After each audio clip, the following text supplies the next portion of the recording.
Ini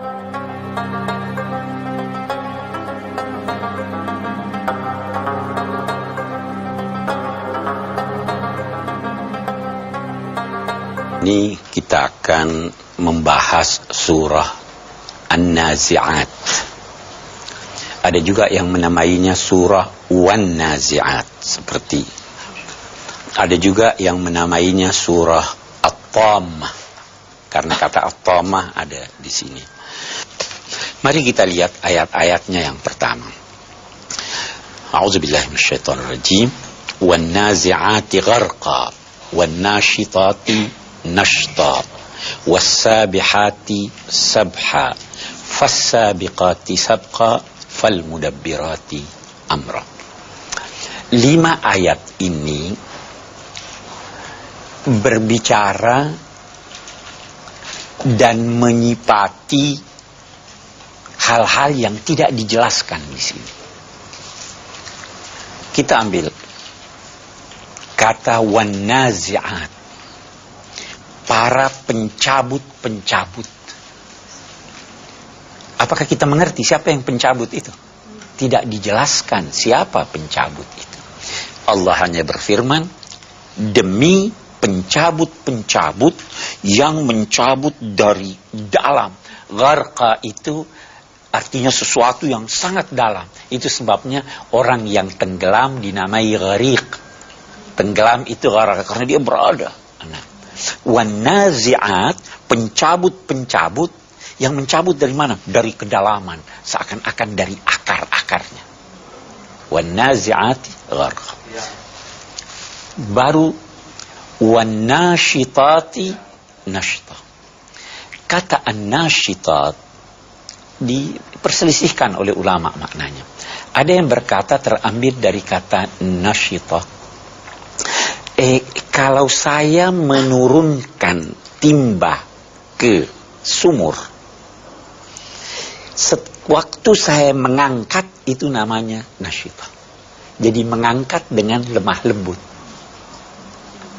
Kita kan kalau angkat timba itu supaya tidak tumpah airnya kan, tidak mencabut begini. Jadi wan-nasyitati nashta itu seakan-akan bertolak belakang dengan wan-nazi'ati naz'a. Baru was-sabihati sabha. Sabaha kita tahu subhanallah, ya kan? Ada kata subhana, sabbihasma. Sabaha itu berarti asalnya menjauh. Orang yang berenang dinamai sabih, yasbah, menjauh dari posisinya. Ini berarti ada sesuatu yang ditunjuk oleh as-sabihat ini yang menjauh. Kejauhannya itu bisa dengan perlahan, ada orang berenang dengan perlahan, bisa dengan cepat. Itu as-sabihat.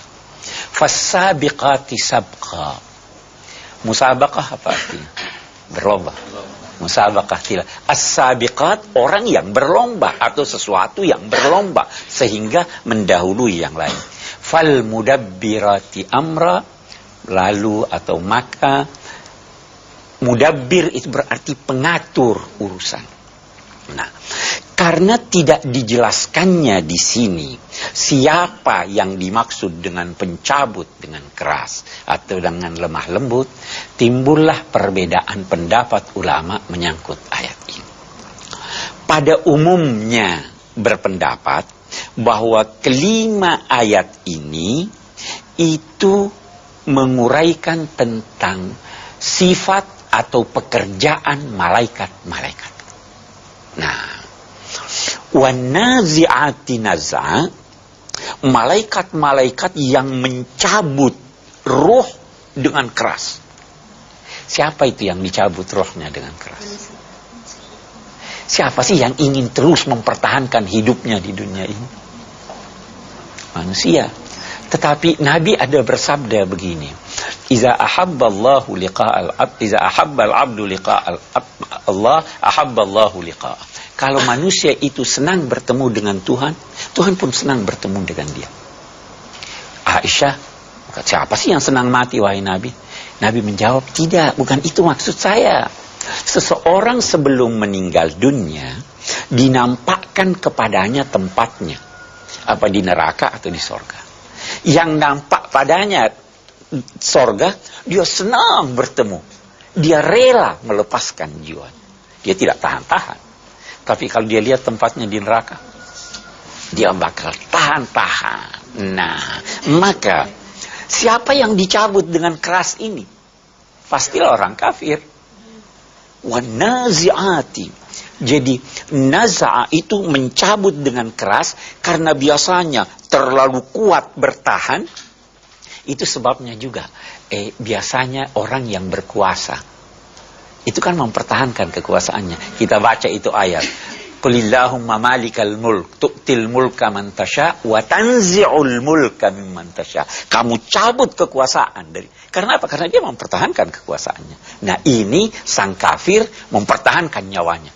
Itu di dalam ayat yang lain, walau tara iz yatawaffal ladzina kafarul malaika yadribuna wujuhahum wa adbarahum. Kalau kamu bisa lihat waktu orang kafir itu dicabut nyawanya, itu malaikat-malaikat menendang belakangnya, menampar wajahnya, akhriju anfusakum, keluarkan kau punya jiwa, karena dia bertahan. Nah, inilah yang dimaksud wanazi'ati gharqa. Itu kalau kita artikan malaikatnya. Kita bisa artikan yang lain. Ada orang dulu pejuang-pejuang memanah. Orang yang memanah itu menarik enggak tali panahnya dan anak panahnya? Nah, ini kalau begitu demi para pejuang yang menarik anak panahnya dari busurnya sehingga ini. Itu bisa juga. Oke. Wan nasyitati nashta, kita bisa katakan lawan dari an-nazi'. Itu orang mukmin itu keluar jiwanya dengan tenang. Fa amma in kana minal muqarrabin faruhun wa raihanun wa jannatun na'im. Tenang, ada keharuman yang dia rasakan, ada dia lihat sorga, sehingga malaikat dengan perlahan-lahan mencabut nyawanya. Ada lagi, kalau kita bicara tentang kematian, ada lagi yang menyatakan begini. Dua ayat pertama ini itu berbicara tentang cara kematian yang dihadapi manusia. Ada, kalau dicabut dengan keras, itu mati mendadak. Ya, cek, tercabut. Kalau dicabut perlahan-lahan, matinya perlahan-lahan, tenang. Kita biasa lihat orang mati mendadak, itu malaikat yang yanza dengan cepat. Ini yang satu matinya perlahan-lahan, tersenyum seperti orang mengantuk, perlahan-lahan tidur, ya kan? Itu pendapat yang lain. Wasabihati sabha. Bisa kita artikan malaikat-malaikat. Ada yang berkata begini, itu orang-orang mukmin yang dilukiskan oleh an-nasyitati nashta ini, itu malaikat mencabut perlahan-lahan, baru dia istirahat lagi, baru dia cabut lagi, istirahat lagi, dia cabut lagi. Persis seperti orang yang berenang ini. Berenang, ini lagi, itu lagi, itu. Nah, yang lain, yang tidak menafsirkan malaikat, dia katakan begini. Perahu. As-sabihat itu perahu-perahu yang, ya kan perahu itu bagaikan berenang kan. Kapal-kapal, demi kapal-kapal yang berjalan, berlayar dengan ininya. Kalau an-nasyitat, yang lain mengartikannya, unta-unta yang menonjolkan lehernya pada saat dia berlari kencang. Itu. Okay. Fasabiqati sabqa, ini kalau kita artikan malaikat, bisa bermacam-macam artinya. Kalau dalam konteks kematian, dia katakan begini, itu malaikat bersegera, bagaikan berlomba. Berlomba kemana? Mengantar roh mukmin pergi menuju ke kediamannya di alam barzah yang penuh dengan ketenangan. Dia juga berlomba mengantar orang kafir menuju ke kediamannya pada pendahuluan neraka. Itu satu.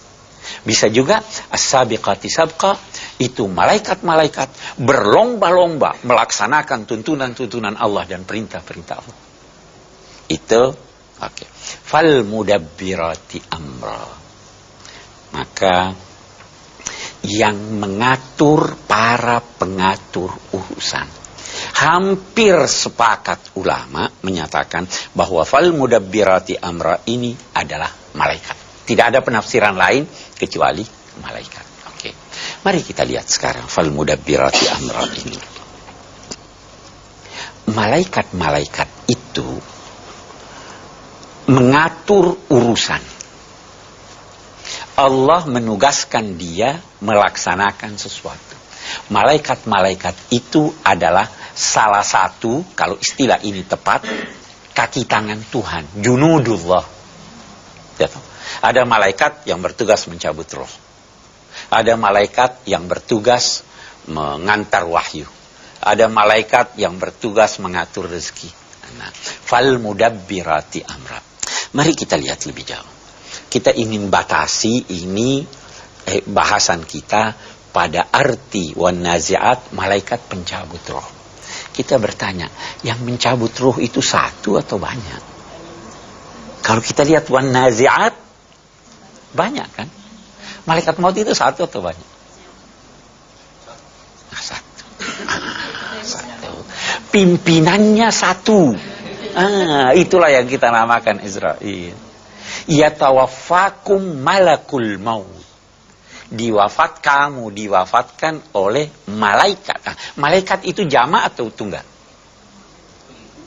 Dalam bahasa Indonesia dia tunggal. Tetapi dalam bahasa Arab itu jamak. Ulama itu tunggal atau jamak? Jamak.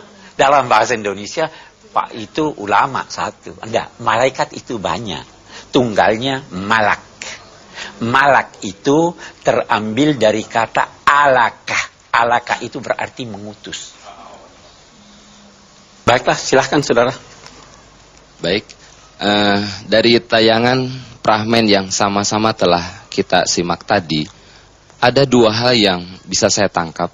Yang pertama, bahwa amal perbuatan seseorang itu akan mempengaruhi tata cara malaikat mencabut nyawa seseorang itu. Itu yang pertama. Dan yang kedua, dalam waktu yang bersamaan, malaikat pencabut nyawa mampu mencabut dua orang bahkan lebih sekaligus. Bagaimana? Yang saya tanyakan, bagaimana kinerja malaikat pencabut nyawa itu bisa sampai 1, 2 sampai sekaligus itu? Ya. Mungkin itu saya minta penjelasannya. Terima kasih. Baik, yang pertama, Anda benar bahwa amalan-amalan seseorang mempunyai pengaruh yang sangat besar dalam tata cara malaikat mencabut roh.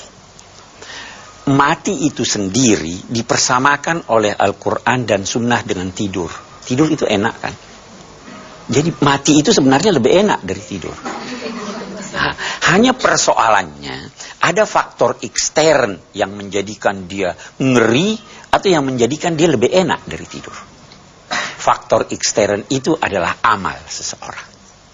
Persis ini dipotong sakit, tapi biasa lebih sakit kalau dikasih jeruk nipis, ya toh? Bisa tidak sakit kalau dibius. Nah, kematian seperti itu. Jadi amal seseorang itu sangat mempengaruhi. Nah, yang kedua, pertanyaan Anda, kita sebenarnya tidak dituntut dan agaknya kita tidak bisa tahu bagaimana tata cara malaikat itu melakukan pekerjaannya. Namun demikian, tadi kita jelaskan bahwa malaikat pencabut ruh itu kan banyak. Al-Quran juga menyatakan tawaffathu rusuluna, rasul-rasul kami, malaikat-malaikat kami itu mewafatkan dia. Jadi dari satu sisi kita bisa berkata setiap orang dicabut oleh satu malaikat dan malaikat banyak. Bisa kita berkata begitu. Bisa juga kalau kita mau gunakan logika kita, ini ada sekian banyak lampu. Bisa dengan satu saklar mati semuanya. Itu kalau kita gunakan logika kita ya. Tetapi sekali lagi saya katakan, kita tidak tahu persis bagaimana kinerja malaikat. Jelas saya kira. Okay. Baik, silahkan yang lain. Bahwasanya kita ketahui sekarang ini kita sedang membahas tentang memahami atau mengenal juz amma ya Pak. Saya sendiri masih bertanya-tanya kenapa kerap sekali juz 30 ini disebut dengan juz amma gitu. Itu pertanyaan pertama. Yang kedua, saya menggarisbawahi ayat kelima tentang fal mudabbirati amro itu, bahwasanya kesepakatan para ulama bahwa fal mudabbirati amro ini ditafsirkan dengan para malaikat seperti itu.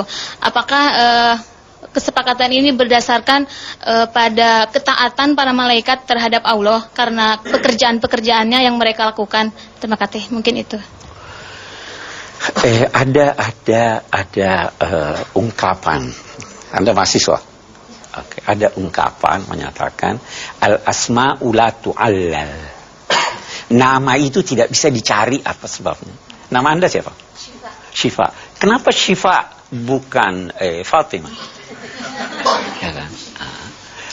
Ini ulama-ulama menamai kumpulan dari ayat mulai surah An-Naba sampai Qul a'udzu birabbin nas, menamainya dengan nama kata pertama pada awal surah ini. Jadi juz amma, sebenarnya amma ya tasa'alun. Itu kira-kira ininya ya. Yang kedua, pertanyaan Anda, sebenarnya malaikat itu dilukiskan oleh Al-Quran dengan sekian banyak fungsi, sifat, dan keistimewaan. Yang jelas, malaikat itu ada wujudnya. Malaikat itu la ya'sunallaha ma amarahum wa yaf'aluna ma yu'marun. Tidak pernah durhaka, melaksanakan semua perintah Tuhan. La yas'amun, tidak bosan-bosannya beribadah. Malaikat itu tidak makan dan tidak minum, ya kan? Malaikat itu tidak berjenis kelamin.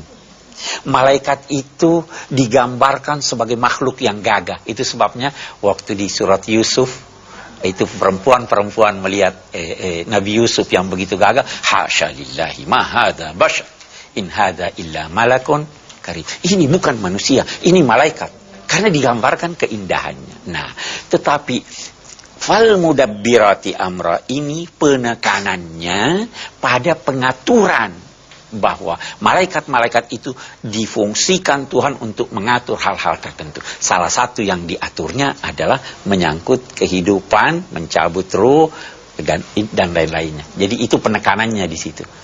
Bukan penekanannya pada bahwa dia tidak bosan-bosannya untuk beribadah. Saya kira jelasnya.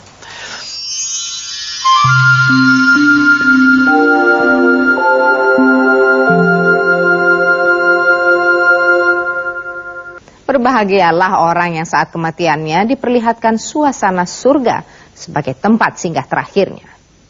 Begitu pula sebaliknya, celakalah orang-orang yang di saat kematiannya diperlihatkan kedahsyatan neraka sebagai tempat akhir kehidupan mereka.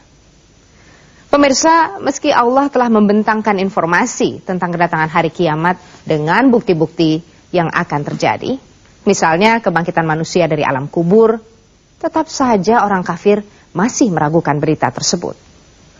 Untuk lebih jelasnya kembali kami ajak Anda untuk menyimak uraian dari Ustadz Quraisy Shihab. Ayat selanjutnya itu yauma tarjufur rajifah tatba'uha ar-radifah qulubun yawma idzin wajifah absaruha khasyah. Sebelum kita lanjut, kita katakan wan nazi'ati gharqa, Allah bersumpah demi, ya kan, malaikat-malaikat yang mencabut ruh. Ada istilah jawabul qasam. Itu Tuhan berkata demi Allah. Kalau saya berkata demi Allah, apa yang indah, yang Anda ingin kuatkan, yang Anda ingin beritakan dengan berkata demi Allah? Saya berkata demi Allah, besok saya datang ke tempat Anda, ya kan? Jadi besok saya datang, itu yang ingin dikuatkan. Ketika Allah berfirman demi malaikat-malaikat yang mencabut nyawa, apa yang terjadi ya Allah? Jawabannya di mana? Enggak disebut. Allah ingin bagaikan berkata, demi malaikat-malaikat yang mencabut nyawa, kamu pasti dibangkitkan. Demi malaikat-malaikat yang demikian ini sifat-sifatnya, kamu pasti akan terbagi dua kelompok. Ada yang masuk surga, ada yang masuk neraka. Itu. Setelah itu, kapan kamu dibangkitkan? Kapan kamu masuk surga dan neraka? Kapan mulanya itu? Maka di sini yauma tarjufur rajifah. Itu akan bermula terjadi tarjufur rajifah. Ar-rajfah itu punya banyak makna. Bisa bermakna gerakan yang begitu keras, goncangan. Bisa bermakna suara yang menggelegar. Oke. Dua-dua makna ini benar. Kalau kiamat, goncang ini bumi langit. Tarjufur rajif. Waktu goncang ada enggak suaranya? Suaranya menggelegar. Yauma tarjufur rajifah. Tatba'uhar radifah. Lalu disusul, diikuti oleh sesuatu yang mengikutinya. Nah, apa maknanya ini? Nah, kita lihat lagi. Kita pernah bahas bahwa ada 2 kali peniupan sangkakala. Ya. Tarjufur rajifah, peniupan sangkakala pertama, hancur semua. Langit berantakan, bintang-bintang berhamburan, laut goncang dan mengeluarkan api dan lain-lain sebagainya. Mati semuanya. Tatba'uhar radifah. Diikuti tiupan pertama ini dengan sesuatu yang mengikutinya. Apa yang mengikutinya itu? Tiupan yang kedua. Tatba'uhar radifah. Diikuti oleh peniupan sangkakala untuk kedua kalinya. Apa yang terjadi ketika itu? Qulubun yawma idzin wajifah. Banyak hati manusia ketika itu. Bahkan makhluk, bukan hanya manusia. Malaikat juga takut, jin juga takut, binatang juga takut. Qulubun yawma idzin wajifah. Wajifah itu berarti goncang, takut, gentar. Apa yang terjadi ini? Kita mau dibawa kemana ini? Itu yang terjadi. Kegoncangan hati itu kapan? Sesudah peniupan yang kedua. Karena peniupan yang pertama langsung mati. Gak ada perasaan lagi, udah mati kok. Peniupan yang kedua, bangun, hidup lagi. Jatuh. Nah ini, qulubun yawma izin wajifah. Absaruha khasyih. Pandangannya, bisa pandangan matanya, bisa pandangan hatinya, khasyah, tunduk, lemah. Itu ada ayat yang melukiskan khusya'an absaruhum yakhrujuna minal ajdathi ka'annahum jaradun muntashir. Itu orang bangkit dari kuburnya, tiupan kedua ini, merunduk matanya, layu. Mereka keluar dari kuburnya seperti belalang yang banyak. Pernah lihat laron? Ah, itu lukisan terlalu kecil. Semua keluar. Khasyi'atan absaruhum tarhaquhum dhillah. Di dalam ayat lain. Matanya layu, merunduk, diliputi oleh kehinaan. Karena semua merasa berdosa. Itu absaruha khasyah. Semua. Itu kapan itu terjadi? Nah, kita lihat tadi kan kita katakan Allah bersumpah demi ini satu ketika akan terjadi hari pembalasan, satu ketika akan terbagi 2 kelompok. Kapan itu? Pada hari yauma tarjufur radifah, tatba'uhar radifah, dan seterusnya. Apa lanjutannya? Yaquluna a inna lamarduduna fil hafirah. Ini begini nyata sudah bukti-bukti. Orang-orang kafir masih mengejek. Apa kata mereka katakan? Mereka berkata, apakah kami akan dikembalikan ke asal kejadian kami? Hafirah itu, saya beri penjelasan hafirah. Hafarah itu kalau dalam bahasa Arab berarti menggali lubang. Itu asalnya. Orang yang berjalan, kita ingat dulu orang belum pakai sendal. Padang pasir. Jalan ada enggak bekas?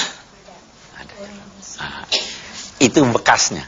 Nah, kalau saya berjalan ke sana, marduduna, kembali ke hafirah, kembali kepada jejak saya, itu berarti kembali ke asal saya. Ya, nah sekarang inna la marduduna fil hafirah, apakah kami akan dikembalikan kepada awal tempat kami berpijak? Di mana awal mereka? Di dunia. Bagaimana dia di dunia? Hidup. Nah, apakah kami kalau sudah mati akan dikembalikan hidup lagi? Itu kata kaum musyrik. Idza kunna 'idzaman nakhira. Apakah kalau kami sudah menjadi izam, itu tulang-tulang, nakhirah itu artinya lapuk. Kita biasa lihat kalau kita dapat tulang, kita pegang sedikit aja terus hancur, keropos, ya toh? Itu namanya nakhirah. Ada juga yang baca nakhirah. Idza kunna 'idzaman nakhirah, apakah kalau kita sudah menjadi tulang belulang yang lapuk, yang hancur, kita masih bisa dikembalikan oleh Tuhan hidup? Baru mereka mengejek, qalu tilka idzan karratun khasirah. Kalau memang begitu, yang demikian itu adalah pengembalian yang merugikan kami. Nah, saya ingin jelaskan ini maksudnya. Itu kaum musyrik ngejek. Ya kalau memang begitu ya kami rugi. Padahal sebenarnya hatinya nggak percaya. Kalau memang kami kembali lagi, oh itu kalau begitu rugi benar kami ya. Nah itu kan, itu sebenarnya bukan karena percaya, tapi karena mereka mengejek. Qalu tilka idzan karratun khasirah. Itu adalah pengembalian yang merugikan kami. Waduh, kalau memang kami hidup lagi ya benar-benar kami rugi ya. Sebenarnya tidak. Mereka tidak percaya bahwa rugi. Walaupun pada hakikatnya mereka itu merugi. Nah, maka Allah menjawab. Bagaimana jawaban Tuhan? Jangan duga itu sulit bagi kamu. Fa innama hiya zajratun wahidah. Zajrah itu suara yang menghentak seseorang, yang menghardik seseorang. Kamu anggap itu sulit, itu mudah buat kami. Apa mudahnya? Hanya sekali hentakan, kamu semua sudah bangun lagi. Fa innama hiya zajratun wahidah fa idahum bisahira. Maka tiba-tiba mereka berada di suatu tempat, itu di padang mahsyar. As-sahira itu, saya jelaskan lagi apa kata as-sahira. As-sahira itu terambil dari kata sahar. Sahar itu artinya tidak tidur. Sahar malam di mana seorang tidak tidur. Pesta-pesta malam, musik-musik sekarang pesta itu dinamakan sahara. Nah, as-sahira tempat orang tidak tidur. Kenapa biasa orang tidak tidur? Ada pikiran, takut. Nah, fa idzahum bis-sahira, maka tiba-tiba mereka itu berada di suatu tempat yang sangat menakutkan mereka sehingga hilang ketenangan dari pikiran mereka. Di mana itu? Di mana itu tempat? Di padang mahsyar. Di padang mahsyar. Fa innama hiya zajratun wahidah. Ini hanya sekali hentakan. Sekali hentakan itu maksudnya tiupan malaikat yang kedua. Tiup trompet, tiba-tiba serta-merta semua berjalan dengan cepat dari kuburnya dan berkumpul di as-sahira, di suatu tempat padang mahsyar yang menjadikan mereka itu tidak tenang dan dipenuhi ketakutan sampai digambarkan seakan-akan tidak bisa tidur. Saya kira itu. Baik, kita cukupkan sampai di sini. Silahkan yang mau bertanya.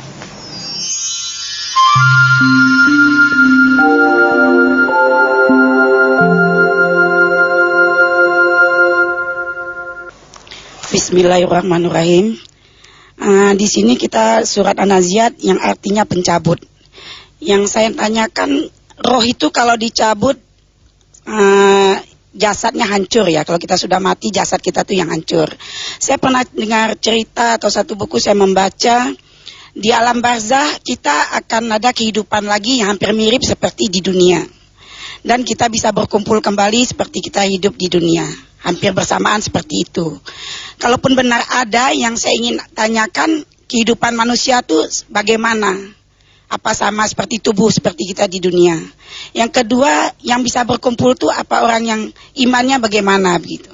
Mohon penjelasan Pak Kores. Terima kasih. Assalamualaikum warahmatullahi wabarakatuh. Kehidupan di alam barzakh ini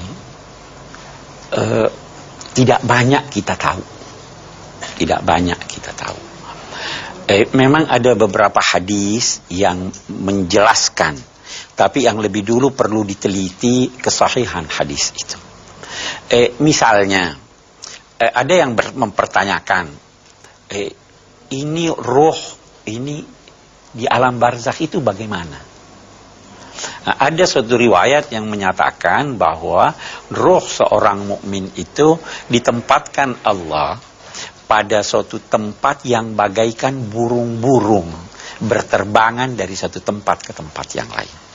Nah, ada lagi yang berkata ditempatkan oleh Allah dalam suatu jasad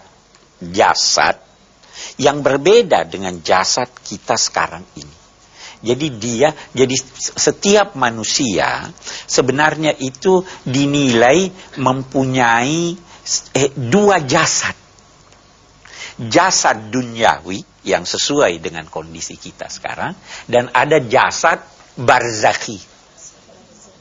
Nah, bagaimana itu kita tidak tahu persis. Nah, namun yang jelas, semua yang meninggal dunia ini, sejak pertama yang meninggal itu boleh jadi anaknya Adam, sampai dengan yang akan meninggal pada tiupan pertama nanti, itu semua berada di alam barzakh. Di sana mereka menunggu.